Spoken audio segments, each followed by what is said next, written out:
Assalamualaikum warahmatullahi wabarakatuh. Bagaimana kabarnya Bapak Ibu semua? Semoga selalu dalam keadaan sehat walafiat, tidak kekurangan satu apapun.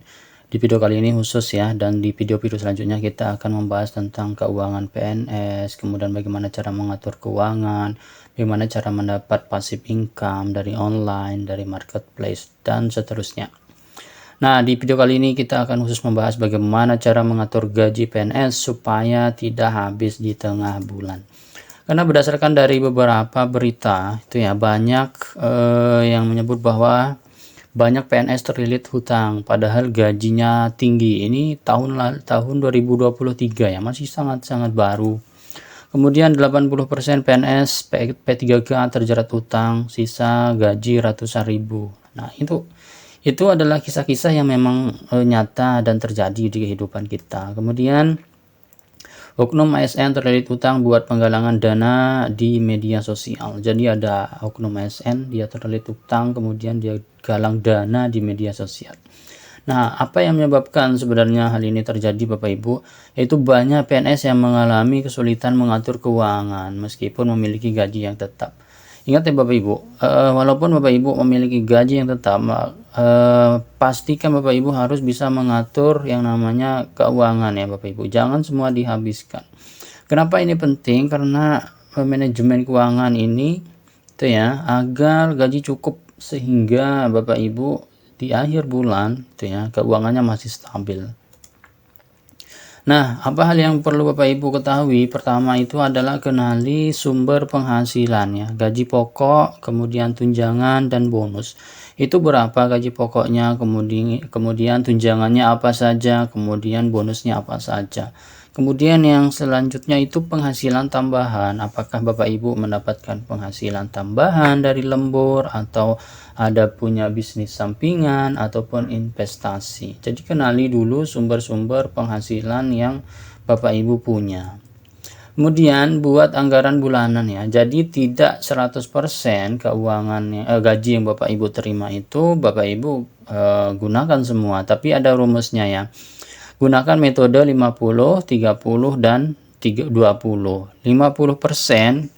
itu untuk kebutuhan kebutuhan pokok ya seperti lauk pauk, beras, kemudian ya mandi sabun mandi segala pokoknya kebutuhan pokok ya. Kemudian 30% itu untuk gaya hidup. Ini 30% untuk gaya hidup artinya ya untuk beli baju, kemudian sepatu ataupun tas dan lain-lain. Kemudian 20% untuk tabungan dan investasi. Dan biaya darurat ya, biaya yang tidak terduga. Nah, misalkan kita kasih contoh ya, misalkan Bapak Ibu take home pay bersihnya itu adalah 5 juta. Kita anggap saja 5 juta ya Bapak Ibu. Saya yakin gaji Bapak Ibu jauh lebih tinggi dari ini ya.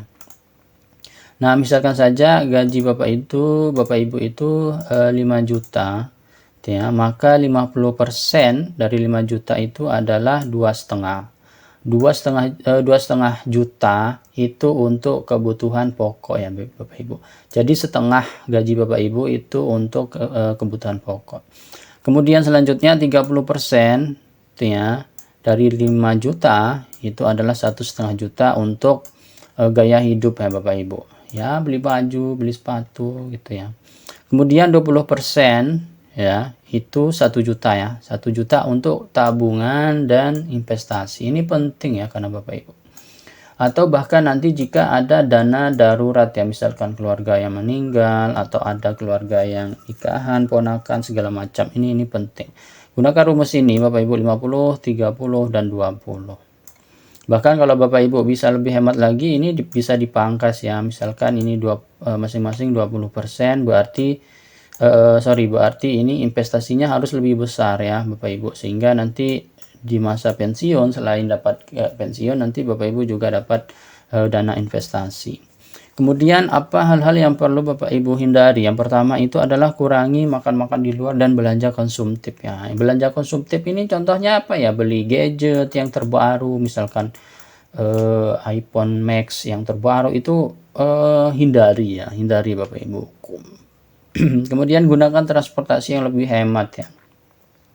Nah, kalau misalkan bisa menggunakan sepeda motor, ya gunakan sepeda motor gitu ya. Kalau bisa ya lebih hemat dari yang transportasi sebelumnya. Kemudian hindari langganan layanan yang tidak digunakan. Nah, ini nih kalau misalkan ada langganan gitu ya, layanan-layanan asuransi yang tidak jelas gitu ya, itu hindari atau bahkan nggak usah pakai sama sekali. Cukup misalkan layanan yang BPJS yang ada. Kemudian gunakan aplikasi keuangan. Nah, jadi catat setiap pengeluaran yang Bapak Ibu keluarkan di setiap hari. Jadi penting ini untuk mengingat nanti sebenarnya pengeluaran saya itu di mana letaknya gitu ya. Kemudian gunakan aplikasi budgeting untuk kontrol keuangan. Nah, ini banyak sekali ya di aplikasi Android maupun di aplikasi Play Store ya. Itu banyak sekali aplikasi-aplikasi budgeting. Kemudian evaluasi anggaran setiap bulan. Nah, jadi Bapak Ibu evaluasi itu apa sih yang membuat budgetnya itu habis di bagian mana, itu bisa Bapak Ibu kontrol nantinya. Kemudian manfaatkan program keuangan PNS. Nah, misalkan Bapak Ibu mau minjam bank gitu ya, pilih bank dengan program khusus PNS ya. Kemudian manfaatkan fasilitas kredit dengan bunga rendah. Ini nih penting ini, bunga rendah, karena gaji itu kan tidak setiap tahun naik ya, tergantung pemerintah. Maka manfaatkanlah fasilitas dengan kredit yang bunganya rendah. Kemudian ikut program investasi atau tabungan pensiun. Nah, ini penting ya Bapak Ibu.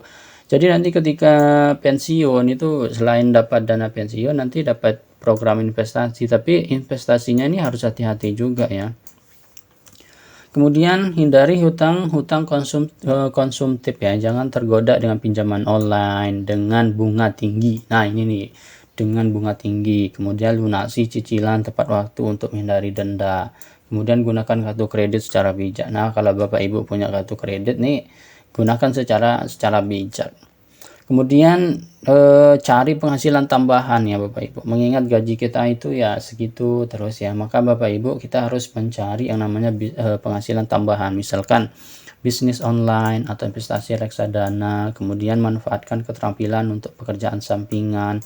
Jika Bapak Ibu punya skill gitu ya di dalam berwirausaha, maka buatlah bisnis online atau affiliate marketing. Kemudian ikut program afiliasi atau kursus online. Nah, ini penting ya. Sekarang itu zamannya TikTok, Shopee itu mudah sekali membuat yang namanya affiliate marketing ya. Bapak Ibu tidak perlu membeli barang gitu ya. Cukup nanti copy link yang ada di Shopee, kemudian Bapak Ibu share. Ketika ada orang yang membeli produk dari link tersebut, maka Bapak Ibu dapat komisi. Itu affiliate marketing ya. Kemudian kesimpulannya apa? Mengatur gaji dengan baik adalah kunci keuangan yang sehat ya Bapak Ibu. Kemudian disiplin dalam anggaran dan tabungan sehat itu sangatlah penting. Kemudian dengan strategi yang tepat, gaji PNS bisa cukup hingga akhir bulan. Nah, itulah beberapa tips yang bisa khususnya saya dan Bapak Ibu para subscriber bisa terapkan. Oke, terima kasih. Assalamualaikum warahmatullahi wabarakatuh.